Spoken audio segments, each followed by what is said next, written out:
Hi, I'm Sakib Rehan. Today in this video I will expound about the physical and political geography of Asia. In the physical geography of Asia, we will discuss about the water bodies of Asia, which include oceans, seas, rivers, lakes, ponds, lagoons, coves, fjords, channels and bays. We will also learn about major mountain system in Asia like the Himalayan mountain system, the Tian Shan mountain system which is in China and the Ural mountain system which is in Europe as well as in Asia. Further we will discuss about the plateaus like the very famous Deccan plateaus and the Tibetan plateaus. We will also learn about the major plains in Asia, steppes and desert in Asia continent. So basically if we talk about Asia, which is Earth's largest and most populous continent, which is located in the eastern and northern hemisphere, which share the continental landmass of Eurasia with the continent of Europe, which cover an area of almost 44.5 million square kilometer, which is about 30% of Earth's total land area and 8.7% of Earth's total surface area. If we talk about the population of Asia as of 2019, as of June 2019, the population of Asia was around 4.5 billion, which is roughly around 60% of the world's total population. Asia is bounded on the east by the Pacific Ocean, on the south by the Indian Ocean, and on the north by the Arctic Ocean. These are the very famous oceans. Like Pacific Ocean is the largest ocean in the earth and the Indian Ocean is the third largest ocean in the world. The border of Asia with the Europe is still being debated among the geographers. It is still not yet confirmed. So Asia can be divided into 49 countries. Asia is having 49 countries. Out of 49 countries, 5 countries like Georgia, Azerbaijan, Russia, Kazakhstan, and Turkey. These are the countries which are transcontinental countries. Like they have part of their land in Europe. Like in case of Turkey, the capital of Turkey is Istanbul, which is in Europe, not in Asia. So these are the 5 countries which are transcontinental countries. Asia is the largest continent in the world, which is surrounded by 3 oceans. The first one is the Indian Ocean, the second one is the Pacific Ocean, and the third one is Arctic Ocean. I will just brief you a little about each ocean. The first one is the Pacific Ocean, which is the largest and deepest of Earth's oceanic division, which cover about 46% of Earth's water surface, which extend from the Arctic Ocean in the north to Antarctica in the south, and it is bounded by the continent of Asia and Australia in the west and the Americas in the east, and its maximum depth is 10,994 meters.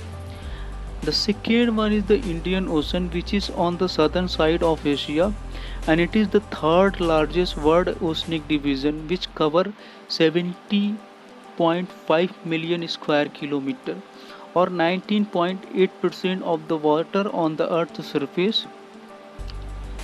It is bounded by Asia to the north, Africa to the west, and Australia to the east. To the south it is bounded by the Antarctica.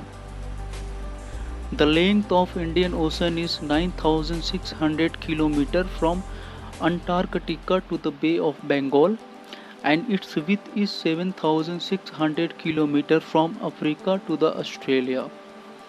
Its maximum depth is 8,047 meters. And the third one is the Arctic Ocean. This is the smallest among the 5 oceans, which are Pacific, Atlantic, Indian, Antarctica, and the Arctic Ocean. It covers an area of 14 million square kilometer, and it is the only ocean which is smaller than Russia. Rest all oceans are bigger than Russia. It is surrounded by Eurasia, North America, Greenland, and several other islands, and its maximum depth is 5450 meters. Now we will discuss about the importance of water bodies in tourism industry.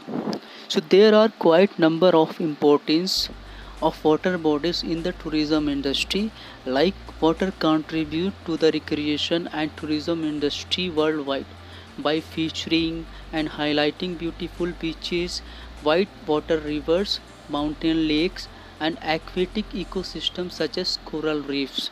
Water has a powerful attraction for people. When people decide to plan vacations and travel for recreation and pleasure purposes, many have a strong tendency to head to the water.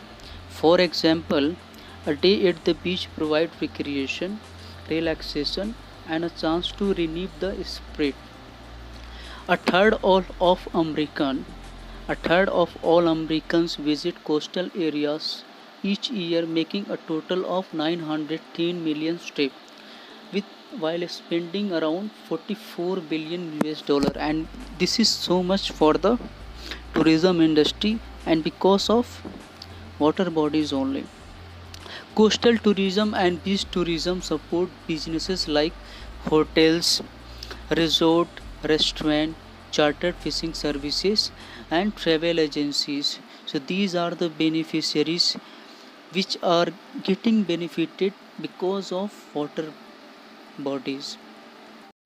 Here you can see some popular water based activities like cruise ship, ecotourism, sport fishing, underwater diving, that is also called scuba diving, snorkeling, canoeing, and kayaking.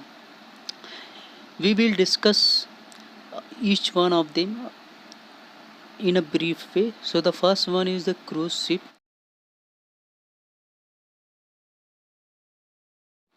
Cruise ships are luxurious ships featuring swimming pools, theaters, restaurants, and luxurious passenger accommodation.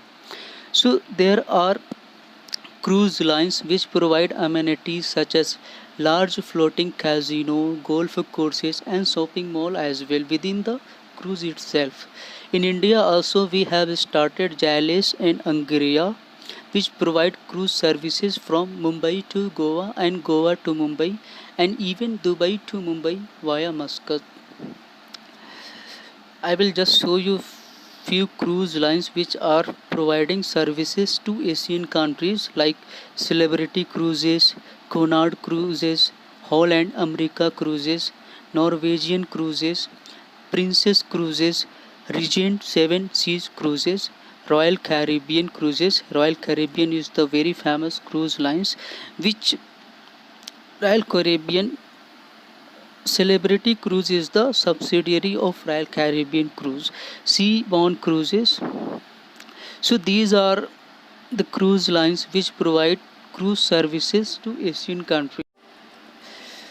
The second one is the ecotourism. So there are water-based activities which can be availed at the ecotourism-based destination.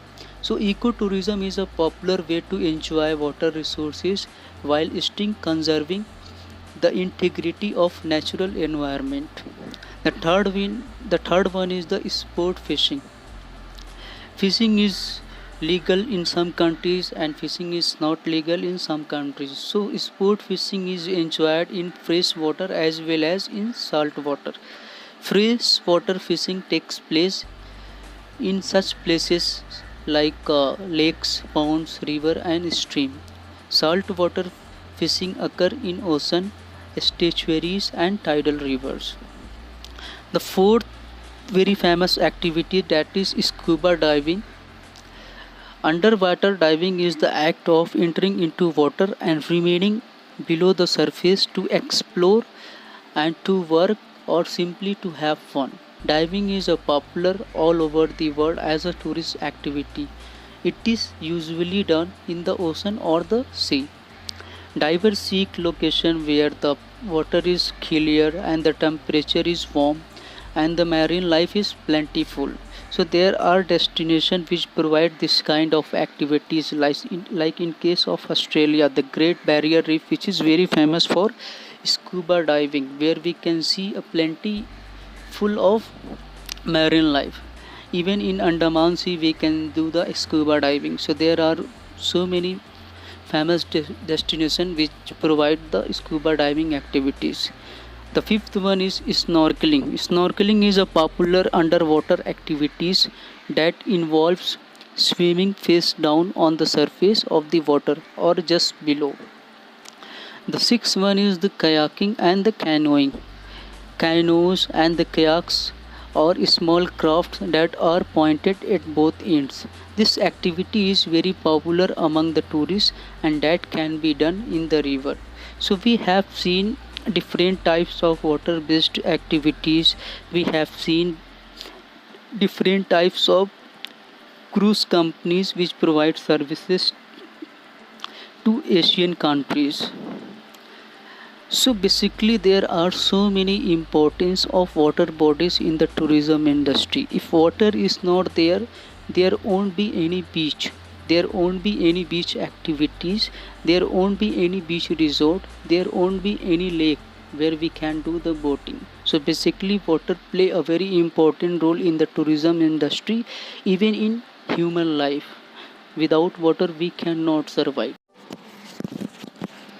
Now we will discuss about the mountain system in Asia. So basically there are three mountain system in Asia. The first one is the Himalayan mountain system. The second one is the Tian Shan mountain system. The third one is the Ural mountain system. And each mountain system we will discuss about the highest peak. What are the highest peak in Himalayan mountain system? What are the highest peak in Tian Shan mountain system and the Ural mountain system? If you talk about Himalayan mountain system, which is extended 2500 km that separate the Indian subcontinent from the rest of Asia. The Indian subcontinent was connected to Africa once, now collided with the Eurasian continent about 50 millions to 55 millions years ago, now forming the Himalayas. The Indian subcontinent is still crashing northward into Asia, and the Himalayas are growing about 5 centimeter, that is 2 inches every year. The Himalayas cover more than 6,12,000 square kilometer, passing through the northern states of India and making up the most terrain of Nepal and Bhutan. The Himalayas are so vast that they are composed of three different mountain belts. The northernmost belt, that is known as the Great Himalayas, the belt contains 9 of the highest peaks in the world, which all reach more than 7,925 meters tall. This belt includes the highest mountain summit in the world, that is Mount Everest, which stands at 8,850 meters.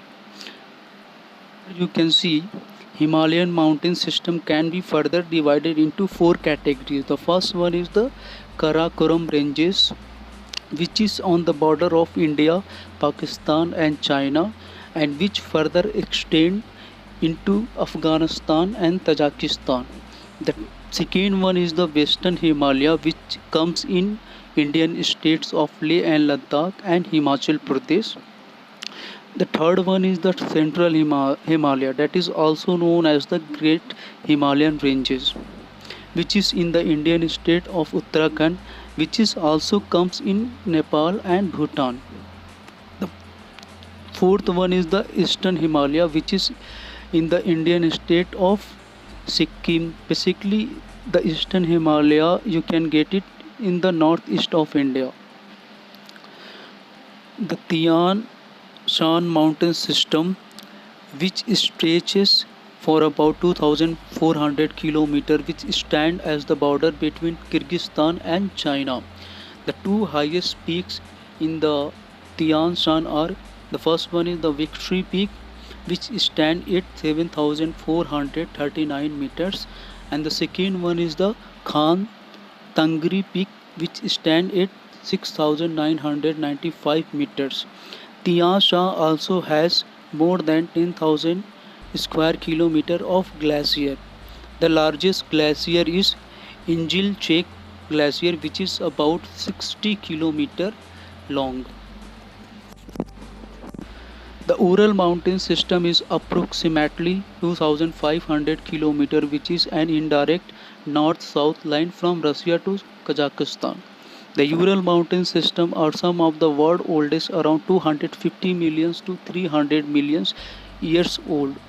Millions of years of erosion have lowered the mountains significantly, and today their average elevation is between 3000 to 4000 feet only. The highest peak is Mount Narodnaya, which is 1895 meters high.